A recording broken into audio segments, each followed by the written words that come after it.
कक्षा 8 के लिए अध्याय 3 समांतर रेखाएं प्रश्नावली 3.2। आज की इस वीडियो में हम प्रश्नावली 3.2 की शुरुआत कर रहे हैं और इस वीडियो में हम प्रश्न 1 के हल देखेंगे। देखिए इस प्रश्न 1 में क्या कहा गया है, इसको हम लोग देख लेते हैं। दी गई आकृति में DE समांतर BC यदि AD बराबर 1.5 सेंटीमीटर, DB बराबर 3 सेंटीमीटर और EC बराबर 4 सेंटीमीटर हो तो AE का मान ज्ञात कीजिए। अब इस प्रश्न को इस चित्र के माध्यम से, यहाँ पर जो चित्र दिया गया है इसके माध्यम से समझने का प्रयास करते हैं। यह दी गई आकृति है और इसमें DE ये वाली DE BC ये वाली BC के समांतर है, अर्थात BC और DE दोनों समांतर हैं, दोनों एक ही दिशा में एक दूसरे से समान दूरी पर स्थित हैं, इसलिए ये दोनों रेखाएं समांतर हैं। AD 1.5 सेंटीमीटर है, चित्र में देखिए AD 1.5 सेंटीमीटर है और D से लेकर के DB 3 सेंटीमीटर है और E से लेकर के C तक EC 4 सेंटीमीटर है। उसके बाद प्रश्न में पूछा गया है AE का मान ज्ञात करना है करके, तो AE का मान ज्ञात करना है तो इसका हल देखिए। हल में सबसे पहले तो इस चित्र का वर्णन दिया गया है, प्रश्न में इस चित्र के बारे में बताया गया है प्रश्न में, उसको हम लोग हल में भी लिख देंगे कि दी गई आकृति में DE समांतर BC, AD बराबर 1.5 सेंटीमीटर, DB बराबर 3 सेंटीमीटर और EC बराबर 4 सेंटीमीटर है और AE का मान ज्ञात करना है। तो इसके लिए एक परिभाषा बनता है। देखिए परिभाषा में क्या कहा गया है, इसे पढ़ लेते हैं एक बार। किसी त्रिभुज में एक भुजा के समांतर खींची गई रेखा अन्य दो भुजाओं को समान अनुपात में विभाजित करती है। तो इस परिभाषा का क्या अर्थ है, इसे हम समझ लेते हैं। फिर से एक बार पुनः चित्र में आ जाते हैं।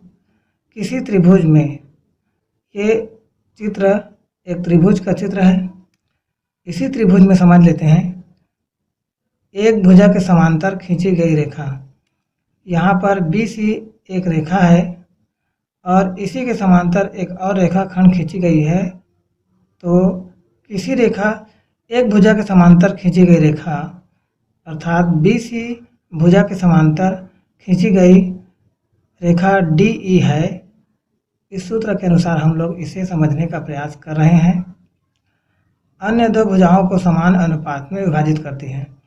तो ये जो BC भुजा के समांतर DE रेखाखंड है, यह रेखाखंड ये जो A से लेकर के B तक की भुजा और A से लेकर के C तक की भुजा को समान अनुपात में विभाजित करती है, अर्थात समान खंडों में खंडित करती है। इसका अर्थ यह हुआ कि ये जो AB है वह DE रेखाखंड के कारण दो भाग में बंट गया है, AD और DB के रूप में। इसी प्रकार से ये जो A से लेकर के C तक का रेखाखंड है वह DE रेखाखंड के कारण दो भाग में बंट गया है, AE और EC। तो इनके अनुपात समान अनुपात में विभाजित होते हैं, ऐसा परिभाषा में कहा गया है। तो इनका अनुपात इस प्रकार से हम ले सकते हैं कि AD अनुपात DB और AE अनुपात EC। तो ये जो AD अनुपात है इसको AD अनुपात न करके बटे कर दिया गया है भिन्न के रूप में, अतः AD बटे DB और AE बटे EC। उसी को यहाँ पर देखिए, यहाँ पर दिया गया है, अतः करके AD बटे DB बराबर AE बटे EC।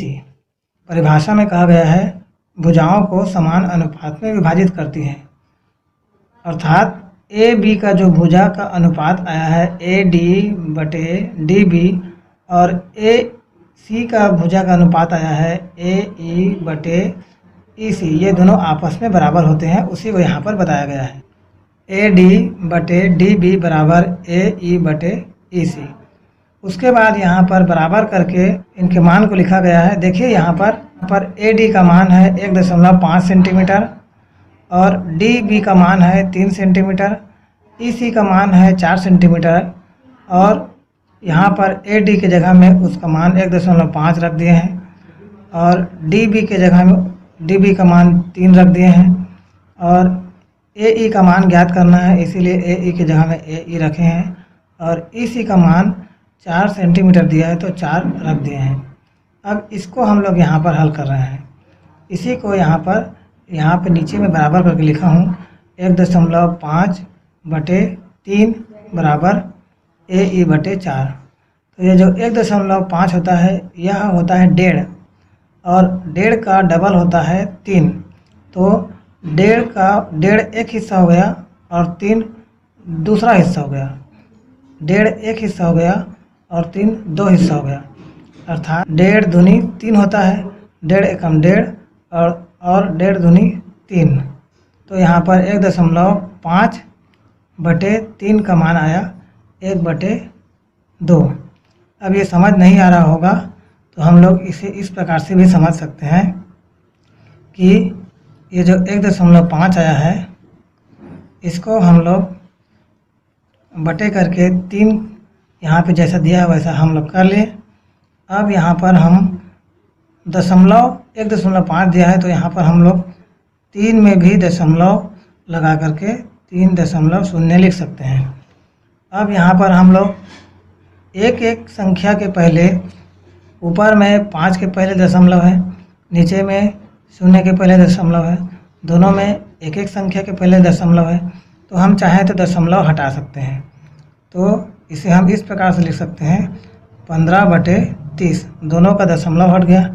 अब हम इसे चाहें तो कटा सकते हैं 15 के पहाड़ा में, 15 एकम 15 और 15 दूनी 30, तो यहाँ पर भी 1/2 ही आ रहा है, उसी को यहाँ पर लिखे हैं 1/2 और इधर बराबर करके AE बटे 4 आया है। फिर हम लोग बराबर करके यहाँ पर 1/2 का मान 1/2 रख दिए हैं और बराबर करके AE बटे 4 यहाँ पर लिख दिए हैं।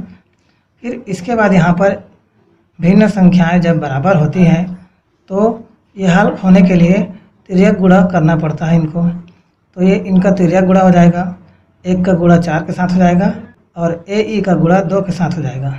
उसी को यहाँ पर लिखा गया है, देख लीजिए 1 गुणा 4, तिर्यक गुणा 1 गुणा 4 हो गया और बराबर है तो बराबर कर दिए। उसके बाद तिर्यक गुणा 2 गुणा AE किए हैं, ये देख लीजिए यहाँ पर AE गुणा 2। फिर हम लोग इसको आगे हल किए हैं तो ये जो AE के साथ 2 का गुणा हुआ है उधर बाएं पक्ष में 1 गुणा 4 आया है, उसमें जा कर के ये पक्षांतर होकर के बटे हो जाएगा। तो ये देखिए यहाँ पर बराबर करके 2 1 गुणा 4 में जा कर के बटे हो गया है और इधर दायां पक्ष में बचा है AE, ये देख लीजिए AE। अब यहाँ पर 1 गुणा 4 बटे 2 बराबर AE आया है, इसको हम लोग गुणा किए हैं 4 एकम 4 और बटे 2 है तो बटे 2 और बराबर AE है तो हम लोग यहाँ पर बराबर AE किए हैं। अब यहाँ पर फिर बराबर करने पर ये देखिए इसका हल आया है, 4 में 2 का बटे है तो 4 में 2 का भाग करेंगे तो 4 में 2 का भाग करने पर 2 आता है, तो ये देख लीजिए 4/2 का यहाँ पर आया है 2 और बराबर AE है, अतः AE का मान आया 2 सेंटीमीटर। आज के इस वीडियो में इतना ही, धन्यवाद।